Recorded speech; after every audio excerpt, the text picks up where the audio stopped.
It's a rainy Sunday evening here in Pittsburgh, Pennsylvania, which is pretty much just another day, if we're being completely honest.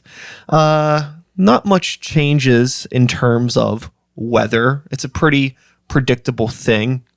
You can go on your phone and you could be like, what's the weather like? Oh, well, the weather is kind of the same as it was last week. But every once in a while, every decade or so, something happens where you're like, oh, wow, Negative 13 is still a band? I haven't seen them do anything in almost 20 years. And it's kind of wild. So today on the show, representing a new forecast of Pittsburgh heavy metal, make some noise. Ed and Scott of Negative 13 in the building. I feel like this is a long overdue conversation, even just for me and you, Ed. It's like, we've had our once Sunday brewery hangs. We've had a few of those. We've had a few of those. It's been a while since we've done that, but right. I've known Ed now for several years, I guess, in the local scene. But right. Scott is a new friend of mine. We only met several months ago, maybe like about a year ago now. I guess time's kind of flying. It's kind of weird. In October of last year. Last October of last year is when we met.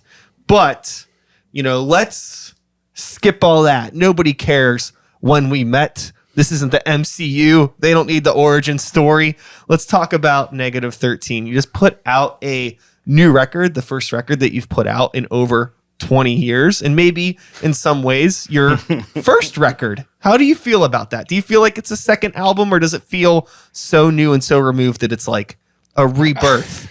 I don't know. What do you think? Because sometimes I feel like this is it's a new start. It's a whole new run. Yeah, that's why I asked the question. Yeah, whole new run. It's one of those. It's a lifetime ago. The first record. It's when we did it, and we were young and naive and clueless, and we just did something together. We had some chemistry though that we never kind of lost, but it feels like it's a whole nother lifetime ago. So I'm gonna say this is kind of like a brand new album, first Totally. album. Yeah.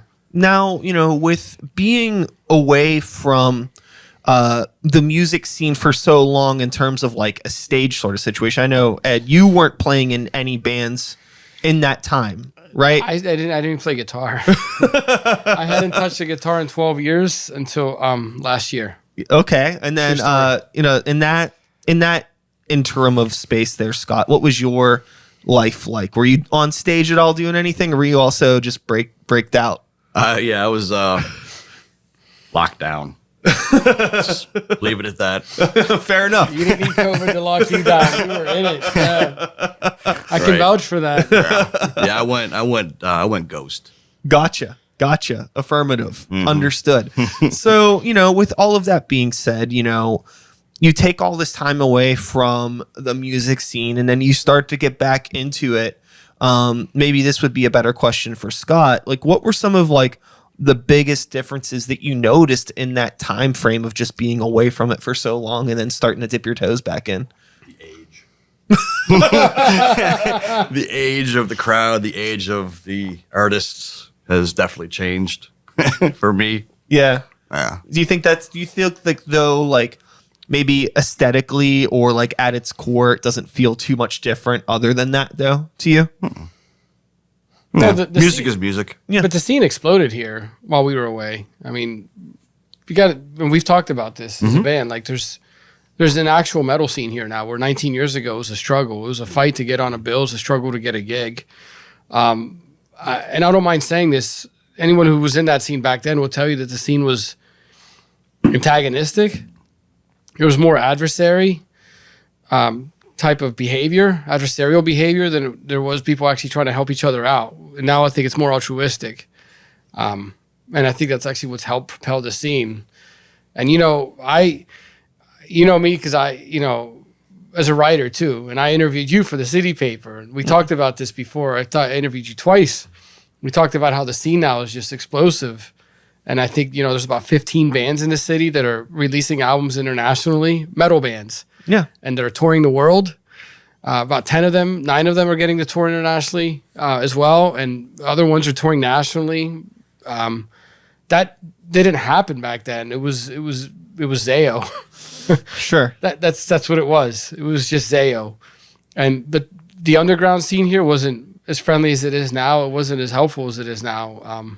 That, I think, to me, is the biggest difference between 19 years ago and now. With that being said, do you think that you would have felt motivated to bring the band back had the environment of the local scene not been what it has become?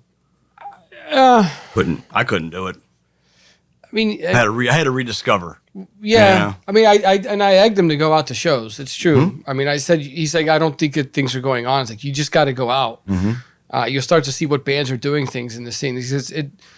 It's easy for someone who doesn't get involved in going to shows to know who Code Orange is in this town, because obviously they're on a big label and they have a big push.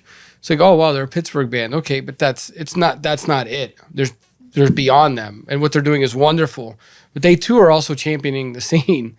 But there's just more to it. And I egged him to go, and he's like, oh wow, there's a lot going on in this city, and there's actually venues now. Yeah, there's definitely periods where there's nothing going on. Yeah. So I feel like I missed a lot, but I didn't miss a lot in the same way. Yeah.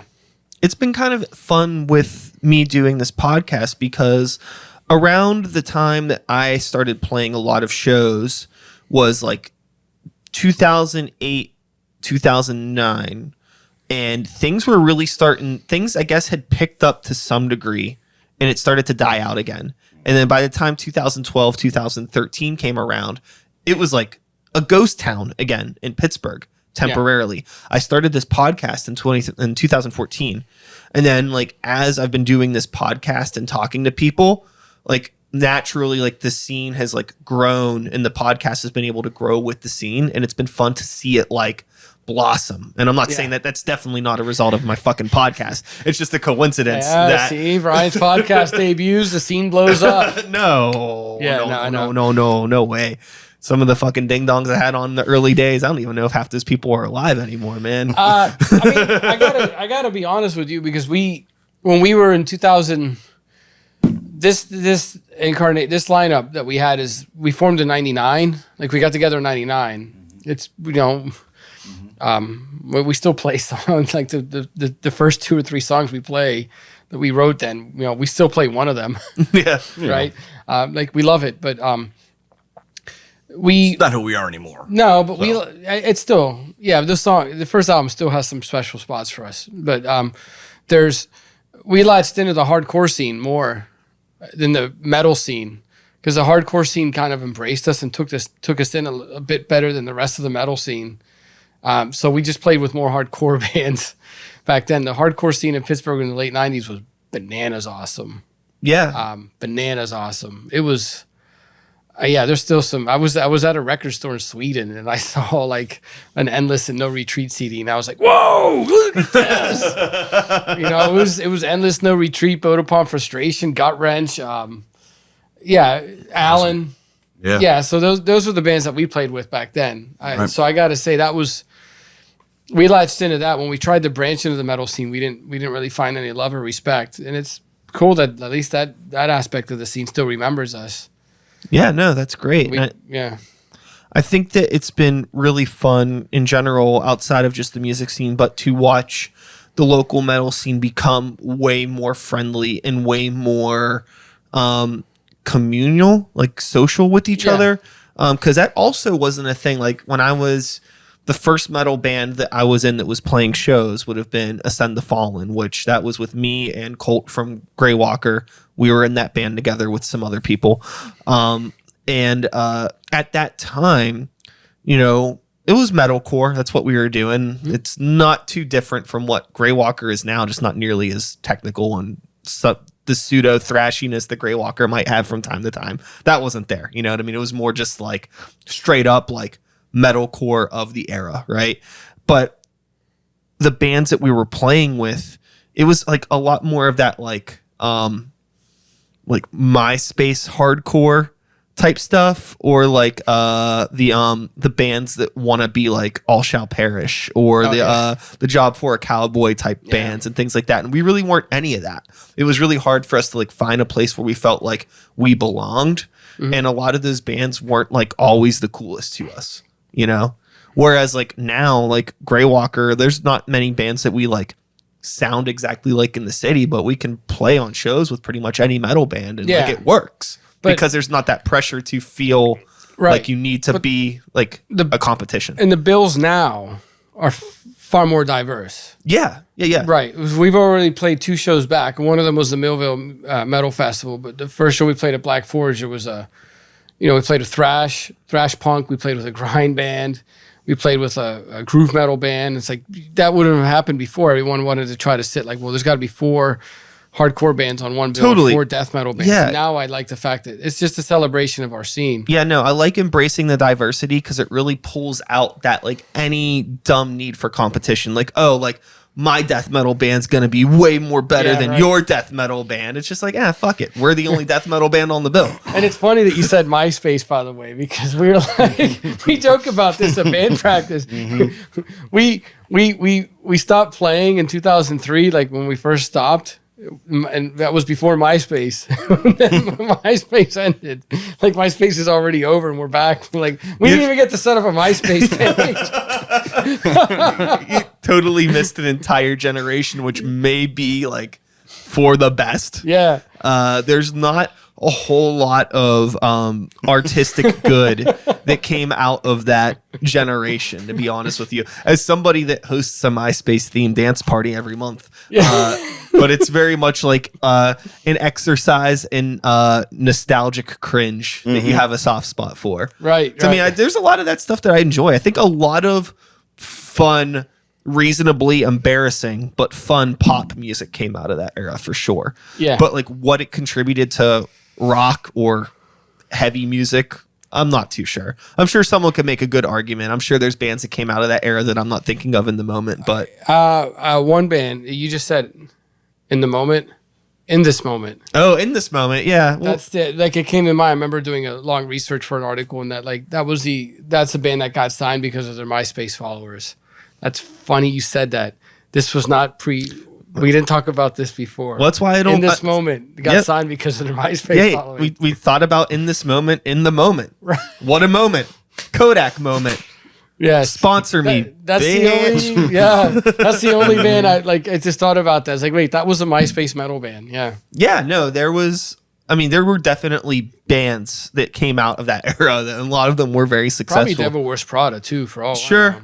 Devil Wears Prada was definitely from that scene, but they were a band that they grew into their own. You know, they're still not trying to make the music that they were making when they were fucking 17. No, they did. They grew up, I think, and 2 of the band members, by the way, are from Pittsburgh. Absolutely. That's right. Yeah. Cool. And it's funny how all of that works out. So you missed the MySpace days. I wouldn't say we miss the MySpace days. Well, you bypassed. Yeah, we did. MySpace. Yeah. However, now it is 2022. Yeah. Going into 2023. And one of the things about being a band these days, for the most part, you got to interact on social media to some degree. And I think both of you are relatively extroverted people in your own ways. I don't really consider either of you like super duper introverts, but I also don't see you being the type of people that are very extroverted in terms of like promoting my art online type of people. How do you feel about this? It has to be done. Yes. Whether you want to or not. So I've learned to adapt. He's better at it than I am. I got to say that. He's actually really good at it. A few people have already told me that, like, you guys are good at plugging your stuff online. Okay. Good. Like, well, I want everybody to know our name. Yeah. Everyone. I think that it's not that bad as long as, like, you have something that you're genuinely trying to promote and you're promoting it in a way that's not gross. I was thinking earlier about the phrase. I was actually talking earlier about this with my friend Joe, who was on the podcast. That episode's probably already aired at this point. But we were talking about how gross the term target demographic is. Oh, yeah, yeah. Because it's like, if you're like targeting something, it's not like it's so easy to be ungenuine. Like that idea of a target, like pew pew, like Yeah, right. buy my art. That seems so gross. But obviously, if you are a band or an artist or a writer, somebody with a book, 2 books. two books. Go fuck yourself. 2 books. my new book just came My out man last is month. killing it. Yeah. But if you're somebody that's doing stuff, you obviously want to find the audience for it, right? Yeah. So like finding your yeah. finding those people, it can be hard to do. Which as a writer, it's easier to find a target audience with a book than it is with a band, because metal, the term metal itself is a pretty encompassing term, pretty wide, like it's a huge umbrella. So I just tell people we have a heavy metal band here, and you don't know what kind of reactions you get from it, but you just don't know what someone defines heavy metal as anyway. So I think it's much easier now, especially with like the brave new world that we walked into this time around with streaming services.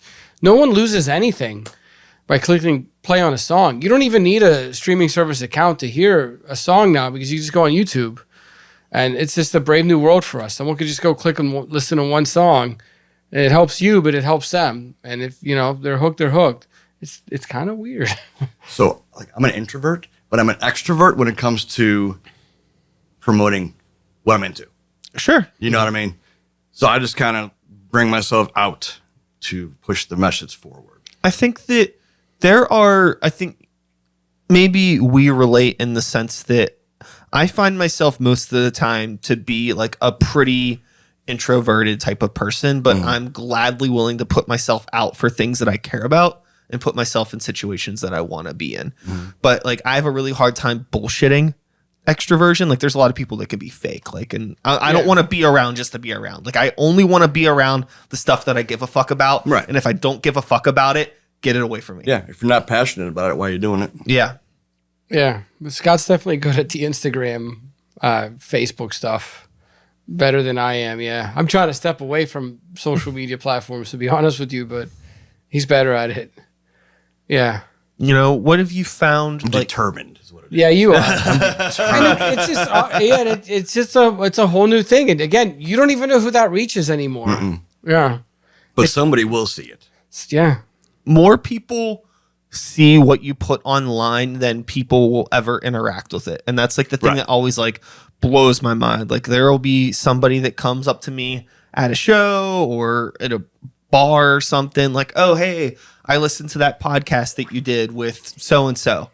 And like, I'm not like super duper vain, but I keep an eye on people that interact with me on social media. I see the people that like the posts all the time and stuff like that. And it's just like, I never seen you like any of my posts or share anything and all this stuff, which you don't have to, but it's cool that like you listened to it and you engaged with it. And there's no way that I would ever have known that they did that unless they told me. Yeah. Right. And it's like, okay, so it's real easy to be like, oh, I promoted this podcast and like it only got 17 likes.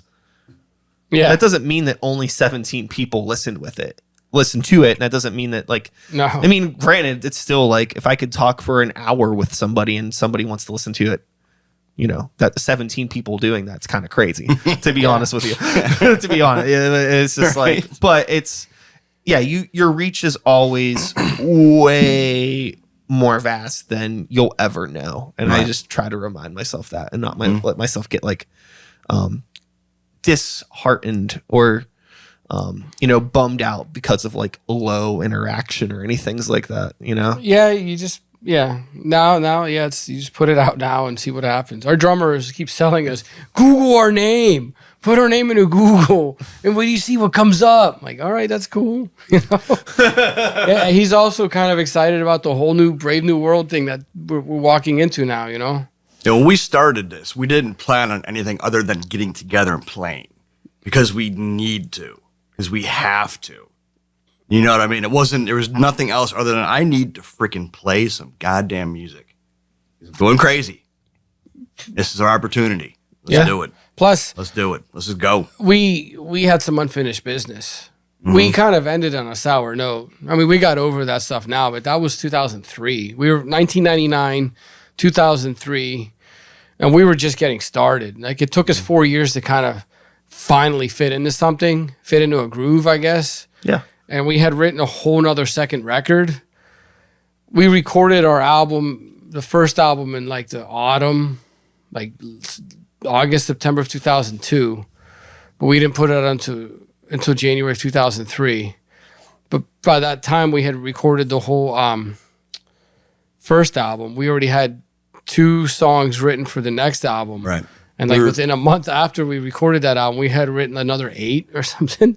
Mm-hmm. And we had only, there was no phone. There was no cell phones to be able to record things. We had to use one of those like, I guess boom boxes. Okay. Oh yeah, it was legit tape deck. Yeah, put it in the corner of the room. We found a spot that worked.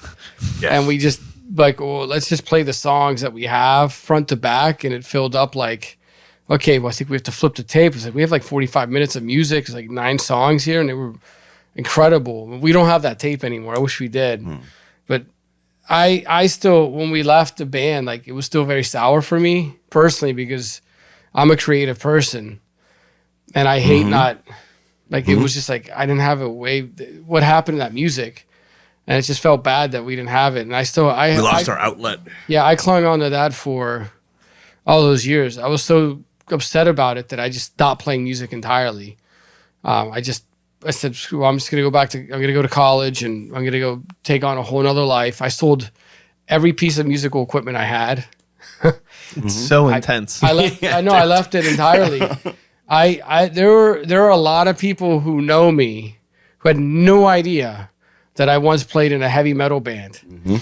I had big long dreadlocks like him, and I was playing guitar in this band, and I was writing songs, and we were having a blast with it, but it was so bad. So whenever our drummer Chip had never like stopped kind of pressing us about we should try this doing sometime. something. And this was not like within the last year or two. It was like the whole time. Every 8 months or something. I'd get text message. We all kept in touch, right? Yeah. But he was just like, 100%. come on, let's try this again. Let's do this again. Life catches up. And it just didn't happen. He got us together for a few reunion shows in 0809. 0809. We played a few shows at the 31st Street Pub. We played 2 Saturday nights in a row, and we filled that place. We packed it. It's just said that people still really remembered our music. And then we played in Buffalo, his hometown. I had a good crowd there. And we played with a band in Natrona Heights at a pizza shop. They were called Architect from Syracuse, New York. They were on Metal Blade. And they were touring through. And Chip really loved that band. We were all just here, and we all had we still knew how to play the songs. So we basically showed up for one show. And then we all went back to our separate way. Back to our homes, back to real life, back to our motherships. And at the time, I was living in South Florida, so that was it. But I was still kind of bitter about it. I had to borrow guitars and stuff for that show. I was just gonna ask, where'd the gear come from? I borrowed everything. I borrowed a rig. I borrowed an amp and guitar. I mean, it was our bass player was also a guitar player in other bands. So I just borrowed his stuff, but that was it. Like, I wasn't even like playing these songs at home. I wasn't playing. Yeah, we were all just done. I was legit done. He had to relearn how to scream last year, and I had to relearn how to play. And I was like, how do I begin? And that's what I'm saying. It's like a rebirth. It was, yeah. And instead of relearning how to play the instrument, I just decided to learn how to play songs. Yeah. I just started to write new songs instead of just, a few 2 weeks into this, like, oh, I kind of remember this now. And we didn't even bother to relearn any of the songs off the first record. We just, all right, well, I sat on the sofa and this came out. I showed up, Chip and I had meddled around once. It was rusty. I was like, oh, it was terrible. And then I was borrowing an amp from Chip was in another band, and I was borrowing his guitar player's amp. And then I had a guitar. And then we showed up second time. All we did was play 2 old songs that I remembered how to play. And then the third practice, I said, well, I don't even know how to play any songs off the first record. And then I played on the sofa. I came home from band practice when I played on a sofa. And I was like, well, I wrote this. See if this works. And it was a song. It's the first song on the album is called "My Scars Are Showing Again." I was like, all right, we did it. That's what we did that practice. And we got excited. It was just Chip and I. He wasn't there for the first few months, just to kind of. Yeah, COVID was still going hard. Yeah. Yeah. I was like, I'll wait. Yeah, he sat it out too. He got We did a Zoom though. I did like the phone thing. Like I was there watching him practice. Yeah. So I knew what, like kind of what was going on. And you came in and we had, it was that. And then the next week we started another one. And then we started another one. And then that was it. We just kept going. And then we relearned a few songs. I mean, now we could play 4 songs off the... Just so we had something to jam on. Right. Play Now the we old play ones. 3 songs off the first record now. But now we have the songs off the new album. And now we're writing a whole nother album. So we're just going now this time. Brain's rolling. It's unfinished business. And we thought we stood out in the scene back then. I got mad when I didn't get mad. I like these bands like Gojira, Mastodon, Thou. I mean, those were bands we didn't know of. They didn't even exist. Well, they did exist. They did exist. We just didn't know them. Yeah. Whenever we stopped playing, I first heard Mastodon's first album, Remission. I was kind of mad. I was like, damn, that's what Negative 13 could have sounded like. And I heard Thou, and I said, that's what Negative 13 would have sounded like. When I heard Gojira, I said, that guy's taking my riffs, man. I said, those are my riffs. Those are the riffs that we were writing for the next album. Like, I know that riff. Like, those are mine. I'm not saying he stole them, but I just said that's... But you saw you're coming from a band where in Pittsburgh at the time when you were playing, there wasn't really a home for that band. To like just a few years later, there's bands on a national scale, right. Like the genre kind of caught up. And I'm glad that bands like Mastodon and Gojira have like kind of broken and they've crested and they're legit. They are the mainstream of metal now because those bands pull in so many different types of fans. And I said, well, when I hear that, that's good. That means there's a home for us somewhere. We don't sound anything like that. Probably more owed to the influences of those bands than anything else. But the fact that those bands, like Gojira writes a lot of songs that I think are linear, and Mastodon writes the songs that are out of the box. Well, there's 2 of our categories, right? There's 2 things that we do right there. Yeah. I said, well, there's us. When I heard Thou, and Thou is kind of like a really big band from the Louisiana, playing into one of our heroes, I Hate God. Like they took that, as an influence. Like, well, that was us. When we started our band, we said we're gonna do I Hate God and Vision of Disorder were 2 bands that we were like gelling on. Like, well, and I think we kind of we said, well, we could be influenced by these bands, but I'm a big Helmet fan. I'm a big fan of bands like Jawbox, of Dinosaur Jr., of Failure. Not really metal bands, but they're rock bands. But like I still have like that big post-punk thing that I grew up with. And Chip is still his favorite band, is Sick of It All. But you'd never know that just from hearing our band. Scott has a pretty eclectic taste. With Scott, Melvin's I Hate God, but we all, it just fits everything. We just wanted to play heavy metal. Totally. And at the time, you had to be a hardcore band. You had to be a groove metal band. And none of us in the band really feel that we could write an album of 10 songs that sound just like if the first song on the album you hear is My Scars Are Showing Again, our new album, you're not going to hear the rest of the album of songs that sound like that. The next song's punk. Then the song after that owes more like a little bit of Crowbar, but it has that like the quote unquote Deftones part, but with a Converge style breakdown. Is what people are like, oh, that sounds like a little Converge influence. I'm like, well, yeah, that's one of my favorites right there. But then there's a piano interlude. Yeah, it's just like we're just going from one genre to the next. And the reviews so far have been able to pick that up. Like, yeah, we don't want to be in a box. We just want to play heavy metal. It's songs that we would want to hear. Yeah, the thing I like about us is each individual brings a different style to the table. Yeah. But we all meet in the middle. Yeah. You know what I mean? So it all works. Yeah. But it gives us that different outlook. Yeah, because our drummer came from the hardcore scene. Scott was more like in the riff-oriented groove metal thing. I was into like all of it. Mm-hmm. And then our current bass player now, we have, that's the only thing that's different for us. So we have a new bass player that we didn't have back then. Mary is well known for being in doom metal bands, but she has a huge swath of music that she really enjoys. She really enjoys like progressive rock. She's a huge Rush fan. And I'm glad that that's an element that could be in our band a little bit, because it's a way of all four of us kind of pushing each other. It's like, yeah, what you're doing is cool, but it's just, we could do it better. Yeah. Let's try to do it better. Yeah, no, I think that it's really important as songwriters to be able to pull influence from more things outside of your genre than inside your genre, honestly.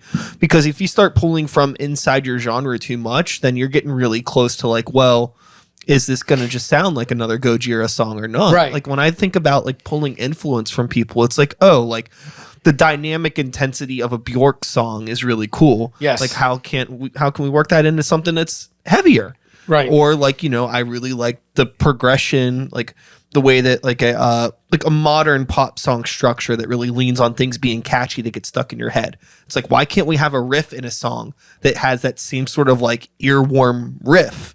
You know, it could be fast, it could be chaotic, but I still want it to be catchy. I want people to fucking The hook. not be able to forget about this song. You shouldn't be afraid to embrace those. I told you before, I'm a big fan of The Edge from U2, and I really like U2's music, and I think I brought some of it out on the new record. I'm not afraid to do that anymore. I used to have to, like in the 90s and the early 2000s, I was writing songs the way I thought, what would a crowd want to hear? I'm not doing that anymore. Yeah. I'm just, what do I want to hear? What do I think the rest of the band?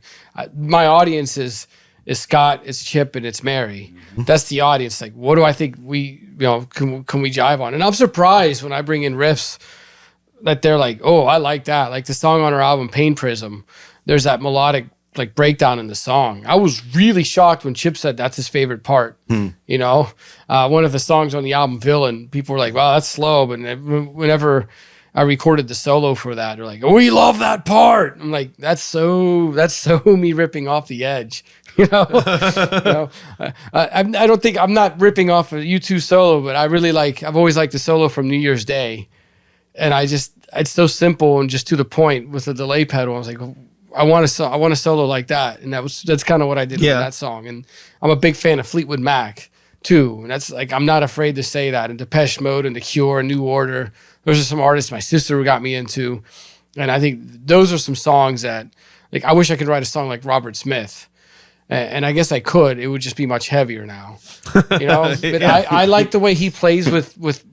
He has these really haunting like melodies, and I love the way that can kind of permeate through what they call like a pop song. Like, well, yeah, you can do things like that. You can bend the rules in music as much as you want. We don't have rules. No, we don't. We have no rules. So it's complete anarchy. Yeah, but I like that, and we have a new song. It's a 90-second song, grind punk song. It's gonna be on the next record, but I think that at this point, I mean, this has probably always been true, but the more time passes and the more music that enters the world, there's thousands of songs being released into the world every day, if not more than that. Who knows? It's intense. Yeah, I find that if you're not like contributing something that is genuine and something that is unique to the conversation of music, what's the point of doing another version of something that already exists? It already exists. I don't need it. Yeah. I really don't. And that's like a big part of the reason, unfortunately, why there's like not a whole lot of newer metal that I like latch onto in the way that I did when I was a teenager. There's plenty of great bands, but like it's just very much like, oh, like I can recognize that this is great, but it just reminds me of too much of something that I already love. And I'm not saying it's not good. I'm sure if I saw this band live, I would fucking love it. But like, if I'm going to just like sit around and listen to something, I'm going to listen to the record that I grew up loving for the most part. And that's just how I don't know. That's just how my brain works. But every once in a while, there's something crazy unique that comes around. And I'm just like, holy shit, I've never heard anything like this. Right. And I still think there's so much potential for music to grow. There's always bands that are coming out that blow my mind. But a lot of it is just very much just like, rinse, wash, repeat at the same time. And I think musicians got to be careful that sometimes they think they're going to try to reinvent the wheel, and you shouldn't. I mean, when you do it, I don't think you know you're doing it. Like, I don't think Gojira knew they were tapping into something that was just a little different from what was happening in metal at the time, or Mastodon. Like, Converge did it with hardcore, and Dillinger did it too. I don't think they knew that. They just They did what they wanted to do. Yeah. I think every musician should do that. It's like you don't realize it's happening until every other band coming out starts to sound like you. Yeah. Or bands that have been around longer than you are starting to write songs that sound like your songs. And I think and you're like, wait, what? That happened with all those bands. It happened with you and I are big Glassjaw fans. It happened when Glassjaw broke. Yeah. It happened with the Deftones, especially. The Deftones came out, and every band wanted to be like Deftones. When Around the Fur came out, a lot of bands in Pittsburgh, at the time, like, oh gosh, we can't play with any of these bands. They all want to be in the Deftones. And then they put out White Pony, and I remember like people were confused, like, what's happening here? I'm like, no, this is just brilliance. Yeah. This is an act of brilliance. And most bands couldn't sound like it. But I heard it, and I knew exactly who they were playing off of. And they released their covers album, and I loved it because there was Helmet and there was Jawbox in there, but there was Duran Duran, there was Susie and the Banshees. Like, they're just playing right into their influences on this album. And those kids didn't grow up with that stuff, So that was it. That was always a problem I noticed before. Like, you should just play what you want. Yeah. Sorry. Yeah, I know. Yeah, I really don't understand the point of creativity unless it is something that you want to do. I mean, if you're a band that's a real band that's signed and is contractually obligated to make successful music, then I'm sure your creativity gets a little bit jeopardized in that position. And with songwriting, there's truly no rules, and not even in the heavy metal genre. There's like, I think Kendrick Lamar's doing that in rap. I would say, I mean, he's got some songs that are just like, what's going on here musically? Totally, and they're crazy. Like, it's just great. Jazz musicians have always done this, and sometimes you even have pop musicians. Like Kate Bush is an artist right now that's really relevant because of the Stranger Things thing. And she has a hit, and now people are discovering her. But listen to her records; they're just all over the place. She wrote music that she wanted to hear, music that it's just you don't have to conform to one specific thing. I love that. Even as a metal band, that's the approach we want to have, big time. Yep. And our band practices are kind of fun that way because it's just one thing to the next, to the next, to the next. Probably be more diverse on the next record too. Like, we're going to places we haven't been to yet musically. Yeah, no, I think that there is a very healthy and necessary selfish need to explore as a creator. Yes. That all artists should not be afraid to engage with. Because if you're not, I don't think you're really creating. You're just copying and pasting. Sure, you're either emulating somebody else, or even worse, you're just emulating yourself. Yeah. Like, you're just doing the same thing you've already done over and over again. Yeah, and I'm a big fan of, literature too. You can tell that when you see, the embarrassing beginning, the first book, but your writing gets better over time. But you change over time too. Writers change over time because they change personally. You should be changing too. Musically, it should be very much reflecting who you are at the time. That's what our first album is. It's a stamp anyway. It's like, well, this is who we were when we were in our 20s. Now we're all in our 40s. That's what I kind of have, like, this weird I have like strange feelings about some bands. Like a good one would be like Blink-182. I'm just like, I just genuinely don't think they still want to make music like this. They're just doing it to, you know what I mean? Like, it's just happening. Check.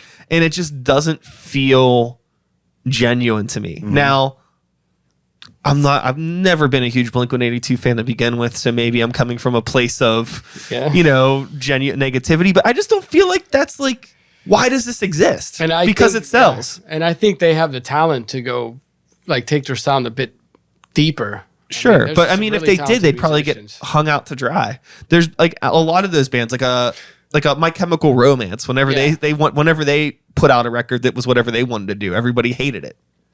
Now they're back. So they are back, and they're probably just going to be playing the same stuff that everybody loved. And I hope they do. But I mean, I think it's weird because also there's plenty of people that never got to see them play, and I want people to be able to see that band play if they want to see them play. And I want them to make money, and I want them to have fun. But it's just so funny how, like, a band gets popular off of like one set sound. How many artists are allowed to actually grow? Like, for the most part, like, people like forgave Deftones with White Pony. That was such a left turn. but it wasn't Great bad for them. veteran. It wasn't bad for But them. it changed their sound. It changed their sound, but it worked out for them. Yeah. How many bands does that really work out for? That can like really change their sound, and people are like, okay, cool. A lot of the time, let me like, fuck. Remember when Metallica tried to do it? Yeah. Well, that was Black Album for them, right? I mean, like, well, I think like Black Album, and then even more dramatically, like the haircut era. Well, you and I are big Darkest Hour fans. They have an album like that. They're self-titled. It's a polarizing album, but it's brilliant. I think it's an act of brilliance, and I think it's the record I listen to the most. I think if you should take a leap forward sometimes. I know Machine Head did it, and it's still like a little but I saw some great jams on that record too. But like you talking about My Chemical Romance, I hope they don't sound like they did before. I hope to hear like this is who we are now. When you're creative, that's exactly what you can do as a person. You can reflect on who you are and your experiences and come out through a different form of art. Under Oath was pretty good about being unforgiving with just like, this is what we are now. And they tanked their fucking career over it. They genuinely did. I think it's worked out. And then they broke up for a while, and then they came back, and they weren't trying to do that like screamo stuff. They were just still the same band. I saw Under Oath with Zayo at Club Laga, and they were a different band that they ended up getting known for, and they had a different vocalist. I think it's the guy who started Maylene and the Sons of Disasters, but they were like that tech. Core metal thing that happened, it was all over the place. And then they got Spencer Chamberlain, and it was a little different than that. But that to me was their leap, was the new vocalist, and they changed their sound musically. I think they already took that step. But to be fair, that album that they put out, you're talking about They're Only Chasing Safety. Yeah. That was a blueprint for that genre. Yeah. That changed the game as far as like any of that, like what we'll call like, that was like, I mean, that came out in like 2003 or 4 maybe, or maybe it was a little bit later than that. It was pretty. It was around then. It was like right at the start of like the MySpace. Yeah, it was actually, and it was recorded in Orlando by Anyway, but the album before that, if people are listening to this who like listen to that record before, it's the only Under Oath CD I have.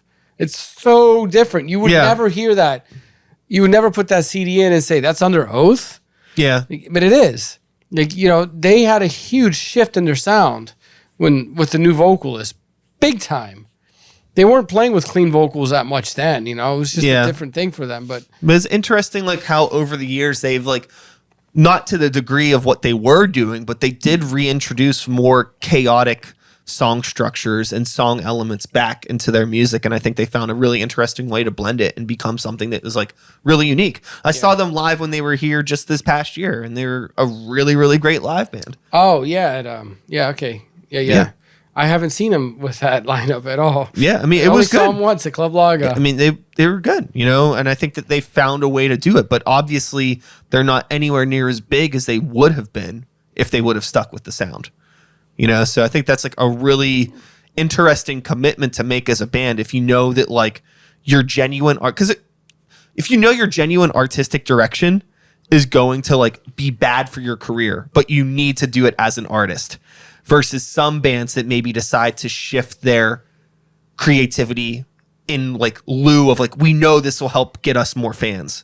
Do you get what I'm saying? Right. I got you. You know what I mean? I feel like, I don't know if it was a genuine like middle finger to Under Oath's fan base when they put out like some of the records that they did, but they were like, for the time that they put out and for the fan base that they had, pretty musically challenging records, I would say.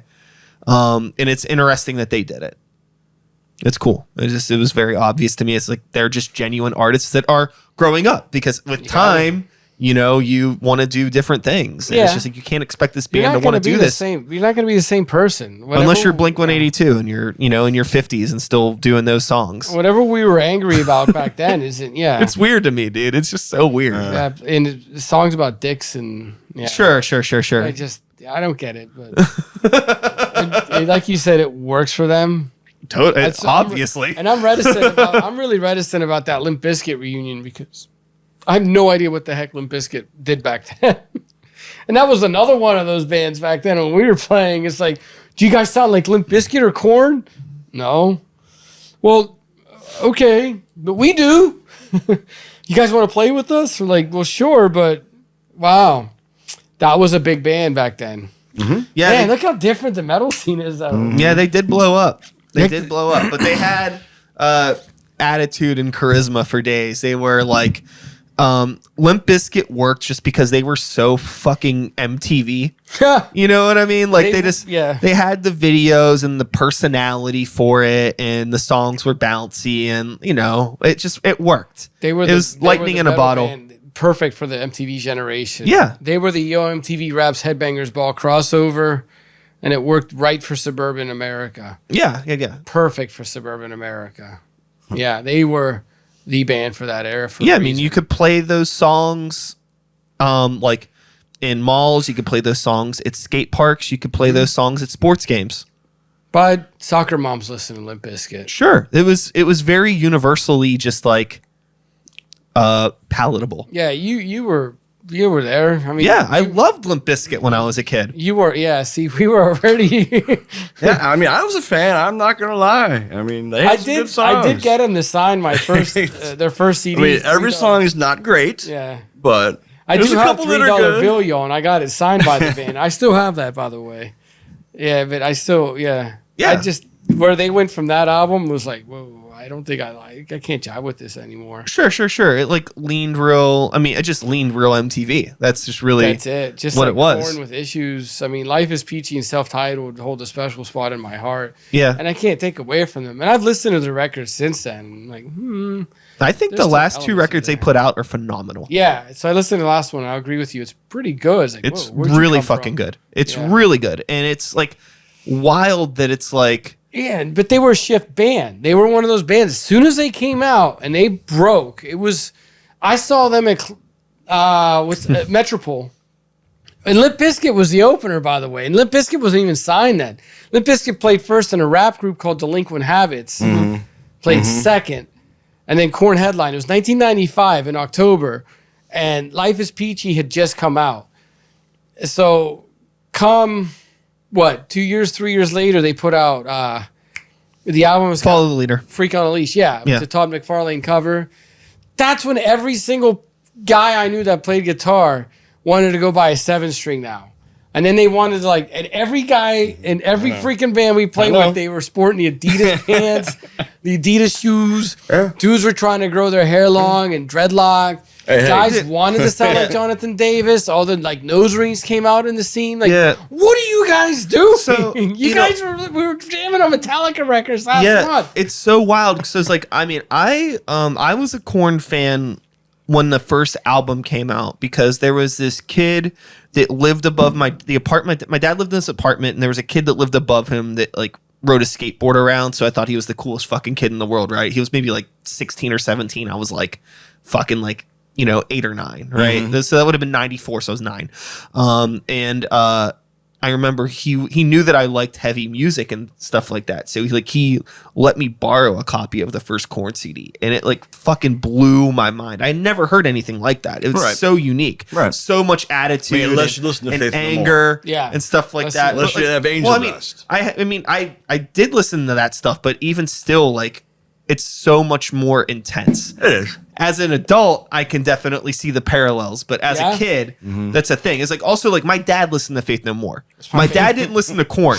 Korn was the first band I was oh, this is my thing. My dad had Cannibal Corpse cassette tapes, but I'm just wow. I'm just okay. My dad's a metalhead, but Korn was my thing, and I remember my dad being I don't get it, at the time, but I was oh, it's my thing, just that But anyways, what I was gonna say, just kind of looping back around to Follow the Leader. So I was there through Life is Peachy.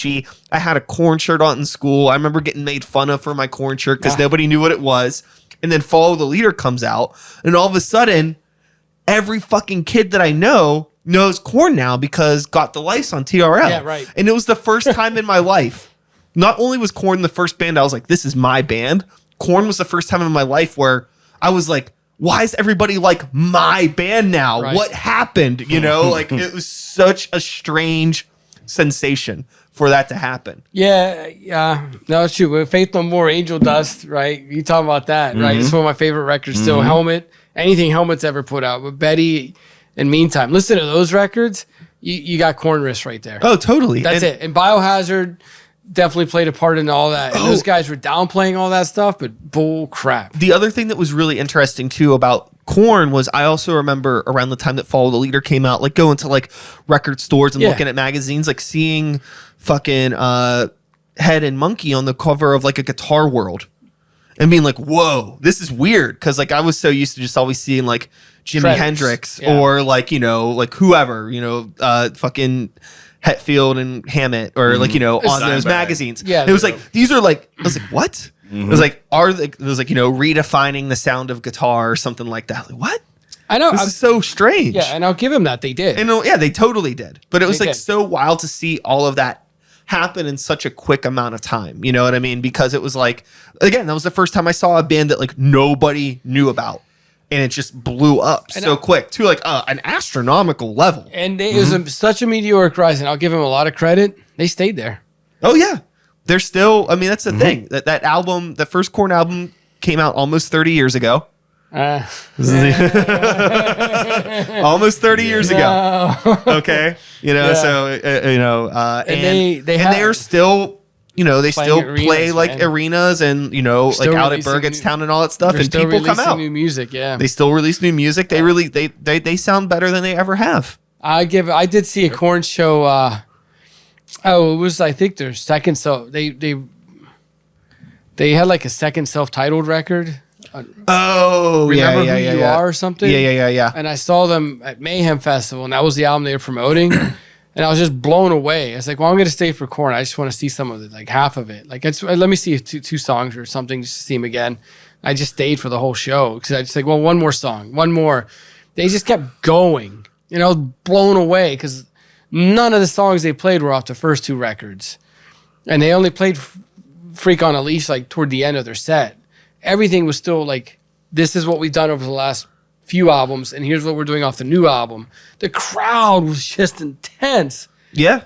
Good for them. I saw them this past summer, and I couldn't fucking believe how good they were. Great. I mean, no, it's It good was for amazing. them. This was I was Take a shot. flabbergasted With an album. Yeah. Just flabbergasted. With a drummer from Pittsburgh. Yeah. Yeah, that was such a weird era. Talking about this now, I'm like, I'm getting all these flashbacks of like when Negative was out there trying to get gigs and to try to play with bands. And that's what every band wanted to be Korn or the Deftones. And it was so goddamn frustrating. Like, no, we like this. Like, you guys don't, it's like, even Black Sabbath, you guys rep some Sabbath? Like, nothing, like, no one. It's like just Korn and Deftones. And the Limp Bizkit, like there was a band in Pittsburgh. I'm not going to name these bands, but they were clones of like, this is what they wanted to do. Like, geez, man, when are we going to play with some? That's why we played with the hardcore scene, man. I'm thinking about all these bands. Yeah. Stare at your shoes metal is what my friend called it. Like, let's look down and just playing these like detuned riffs with like two fingers. Like, all you need is two fingers to be able to play these riffs. Like, come on, man.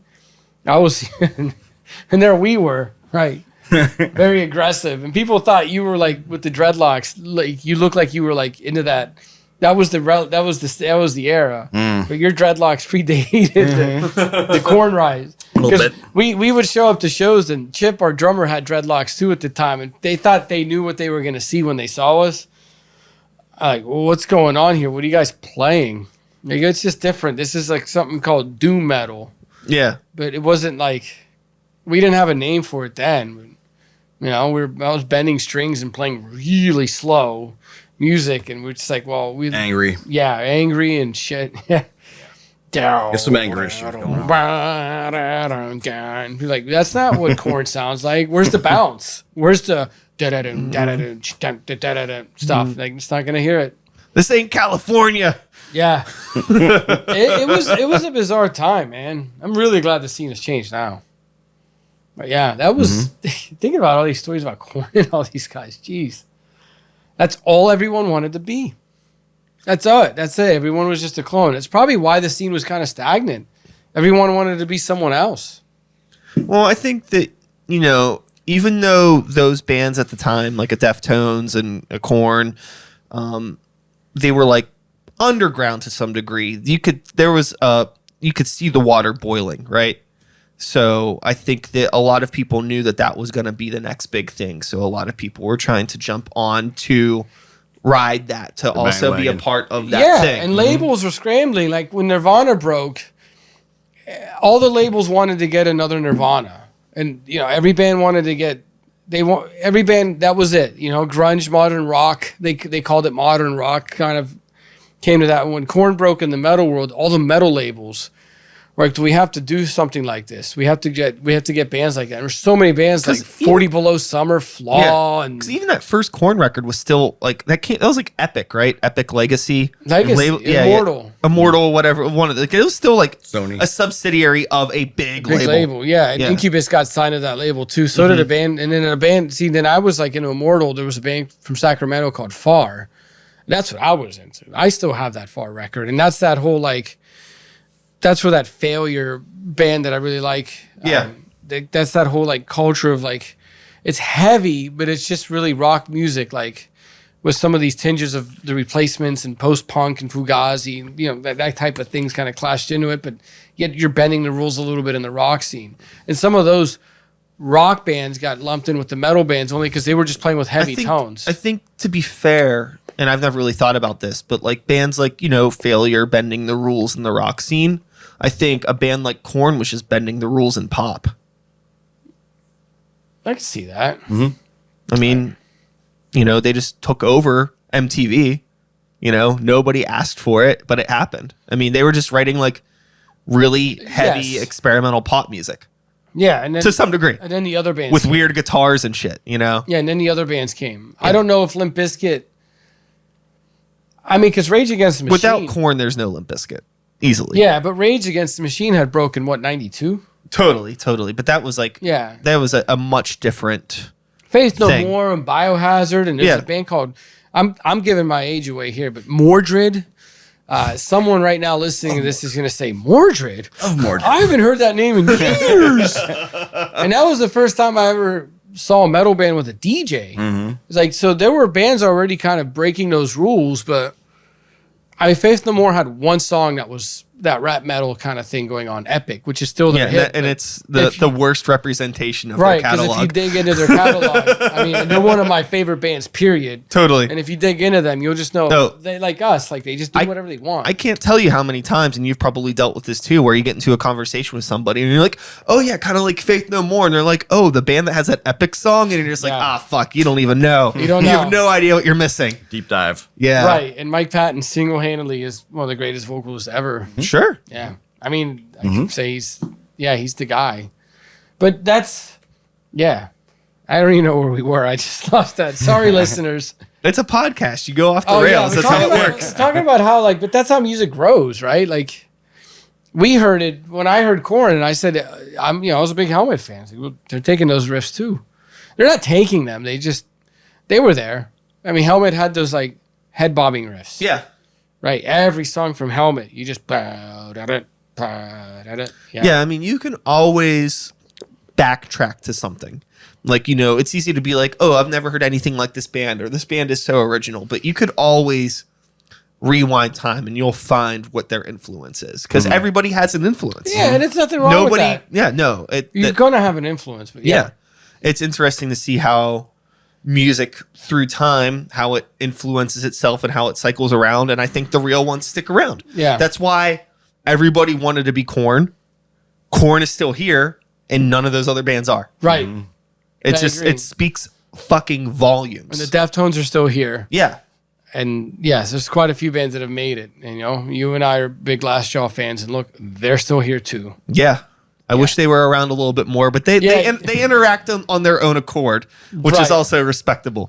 I agree with you there, yeah. They operate in their own entire ecosystem, which, I mean, you can't really blame them. It was a terrible time to be a musician, I imagine. Yeah, but metal now is in a better place anyway, I think. I think metal went back to being an underground genre, right where it should be. I guess we don't have MTV anymore, to be honest with you, so that may be part of it, but metal's back where it needs to be. The biggest heavy metal bands are still doing quite well for themselves, but there's no MTV shoving something else down your throat and trying to get a whole clone. Yeah, I always wonder, like, you'll have people that say that they wish heavy metal was bigger, or they wish like, why is there no like representation on the top 40? I like it small. Yeah, it's like, what? Be careful what you wish for, right? I don't need like a million freaking people who know nothing about, you know what I mean, like heavy music. You know the basics. You don't know the bottom. I mean, it's allowed. You don't know the roots. And it's allowed like more different bands like to get exposure. Like there's not 3 or 4 bands hogging up all of it. There's a good 15 bands that are probably more commercially viable now. That's also, and they're leading me for people more into the metal underground. And that's probably why there's more diversity in the underground community, right? Because everybody isn't trying to be the next Korn. Yeah. Right? You know what I mean? Sure, I could probably name a few dozen bands that are trying to be Code Orange. Sure. Good luck. But I think, you know. I'm a fan of death metal, and I think that's probably why the death metal revival has happened. Because there's not just a handful of bands sucking all the attention away that every kid is trying to clone like. They're looking for more, and they're digging deeper.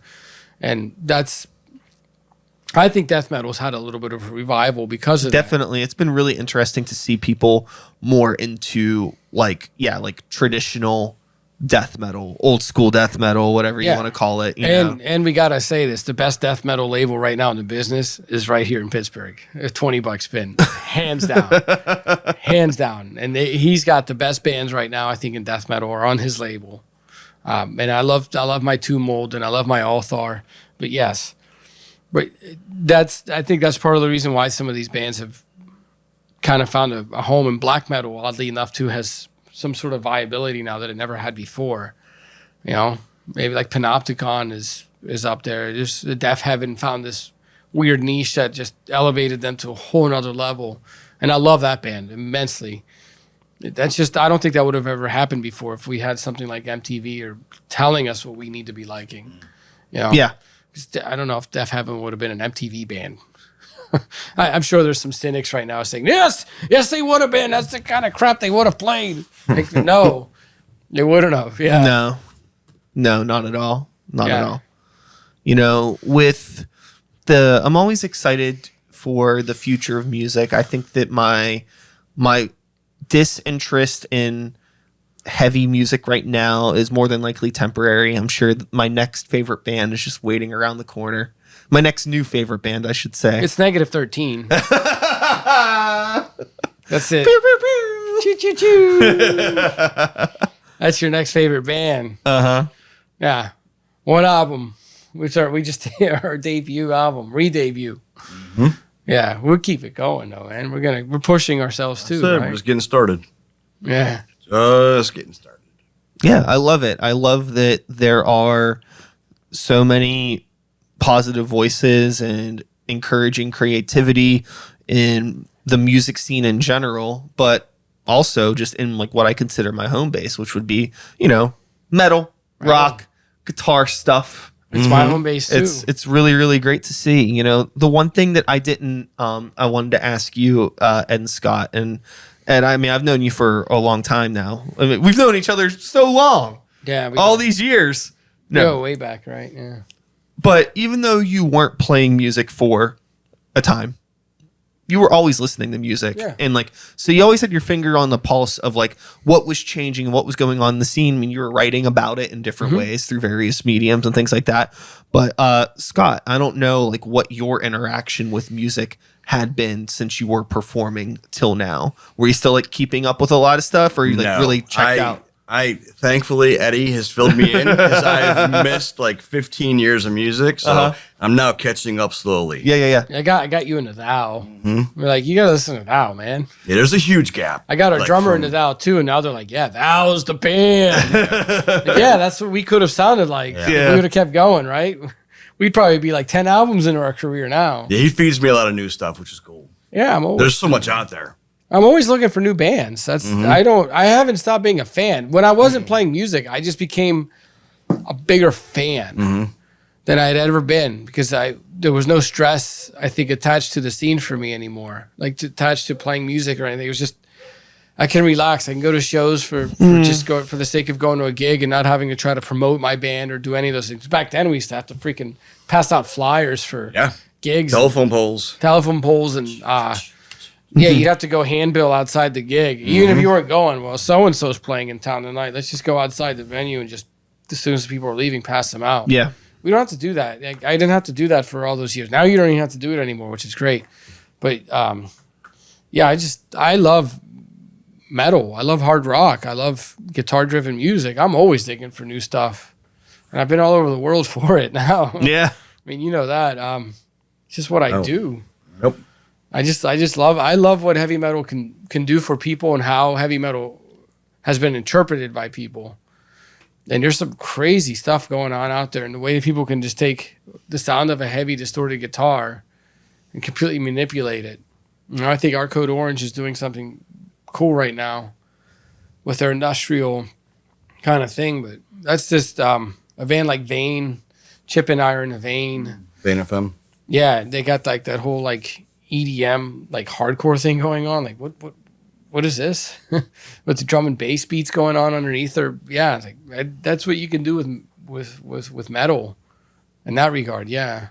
Mm-hmm. So I don't know. There's some bands like Misery Signals. I think I remember them kind of being a game changer too in the hardcore scene. They were. They didn't. I think that Misery Signals was a band that if you were into it, you knew it was going on, but on like a wide scale, they did not get. No, but they had nearly, they had their niche, and that's what I think a lot of metal bands do now. Is you don't need that Korn level of popularity to be relevant or to even maintain a career. You just need to find that niche and that fan base, and you can just tap into a whole career. And I would rather have that career anyway. If you tell me I could be in a band for 30 years and release freaking 15, 16 albums and play in front of 2,000 people a night for that whole time, I'll take it. I don't need that one crest of playing in front of 25,000 and then coming back down. So that's why I think that's kind of what's helped the whole genre as a whole, like period, is that there can be relevancy now in music that there never was. Because you didn't have to, it wasn't make it to this level or bust. And that's what labels wanted when labels got in. I don't think labels ruin metal. That's not what I'm saying. I just think that like when the major label industry came into it, they wanted that mountaintop. Well, you got to reach the mountaintop or else your career is a failure. And now we've redefined even what the term failure and like failing in heavy metal means now because of I don't know, the things that have happened, the streaming world and the streaming era has kind of changed all of that now anyway. So maybe there's a home for Negative 13 after all now. I think there is. I think there's a home for you. Yeah. If nowhere else, you got a home here. There's a couch there. I got some extra blankets in the other room. Y'all are here. Yeah, we're just I mean, we're heavy, but we're just not one thing. What do we say? We're post-punk infested stoner sludge doomcore. Jesus Christ. We may add something else to it soon. That's not all of it. That's just we fit on a shirt. Maybe the next record will have something else. Like, oh, there's this we could put on there. We'll just keep adding it onto the shirt. That'd be funny. Just keep adding like the whole thing in the Every album has a new thing on it.